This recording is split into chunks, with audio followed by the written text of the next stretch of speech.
Karachi port पर वाक़ई steel mill में आग लग गई। एक शख्स झुलस गया। स्टील मिल में मुलाजमीन के फंसे होने की इत्तलात हैं।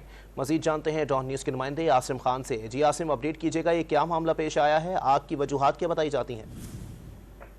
ये पोर्ट कासिम है। आगा स्टील मिल यहाँ पर अब से कुछ देर पहले जो है आग लगी है, जिस पर फौरी तौर पर यहाँ पर रेस्क्यू टीमें पहुंची हैं, जिसमें अब तक की इत्तलात के मुताबिक एक शख्स जो कि यहाँ का मुलाजिम बताया जाता है झुलस कर जख्मी हुआ है, जिसे यहाँ से अस्पताल मुंतकिल किया जा रहा है, जबकि दीगर मुलाजमीन की मौजूदगी की भी इत्तलात हैं, जिसके लिए फौरी तौर पर यहाँ पर फायर ब्रिगेड के साथ साथ रेस्क्यू टीमें पहुँचा दी गई हैं। ताहम आग लगने की फौरी तौर पर वजह नहीं पता चल सकी है। सबसे पहले आग बुझाने की कोशिशें की जा रही हैं।